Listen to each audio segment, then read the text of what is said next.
A man has been standing in the middle of our street for the past 4 days. We can't leave our homes. I awoke to the faint sound of sobbing in the distance. At first my tired mind associated the sound with one of our kids, with my mind barely lingering on the edge of consciousness. But the longer I lay there, the more I started to realize just how off it sounded. The sobs were too dark, akin to those of a grown man, and they were coming from outside our home. "Can you check on the kids, please?" My wife mumbled where she lay next to me, still partially asleep. "It's not the kids," I whispered back, more annoyed than anything. Upon peeking out the window, I quickly confirmed my suspicions.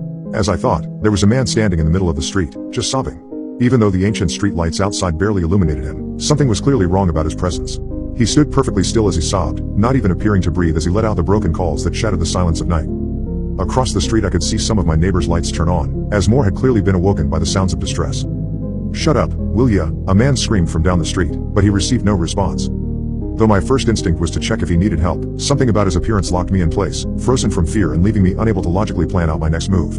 He was tall, with only a few strands of gray hair emerging from his otherwise bald head. He was facing me, but due to the poor lighting conditions I couldn't get a clear look at his face. About half an hour had passed before I realized I hadn't moved an inch.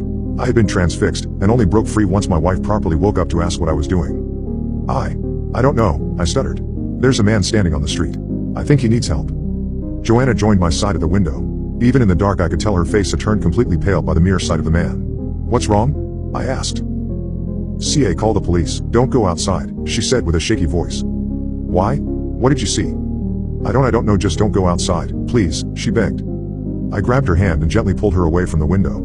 Something about the man had put us both into an undeniable state of panic, but apart from his unsettling look, there wasn't an explainable reason for the fear we felt. "Joanna, go check on the kids. I'll call the police, alright?" I half-ordered, half-asked. She nodded, and basically jogged down the hallway towards our kids' room. As I dialed 911, I wondered what I could possibly say to convey the threat of a seemingly harmless man, just standing there and crying. Still, left without any other options, I turned to the police. 911, what's your emergency?" a woman asked on the other end. "Hey, sorry. My name is Zach Larson. There's a man standing in the middle of the street just crying loudly. I don't know if he's drunk or what, but he's scaring the kids." I can't really say it's an emergency, but something is definitely wrong with the man," I explained. "Alright sir, we'll send a patrol car to check it out. Could you confirm your address please?" she asked. I confirmed my details and the conversation ended. Due to the quiet night, they estimated that a patrol car would swing by in just under 10 minutes. With that, I felt like my civic duties had been completed, and once Joanna returned to tell me that the children were fast asleep, I calmed down ever so slightly.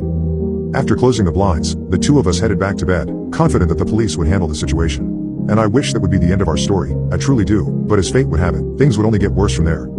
There I lay in bed, too unsettled to fall asleep. I just stared at the ever-ticking clock as an hour passed.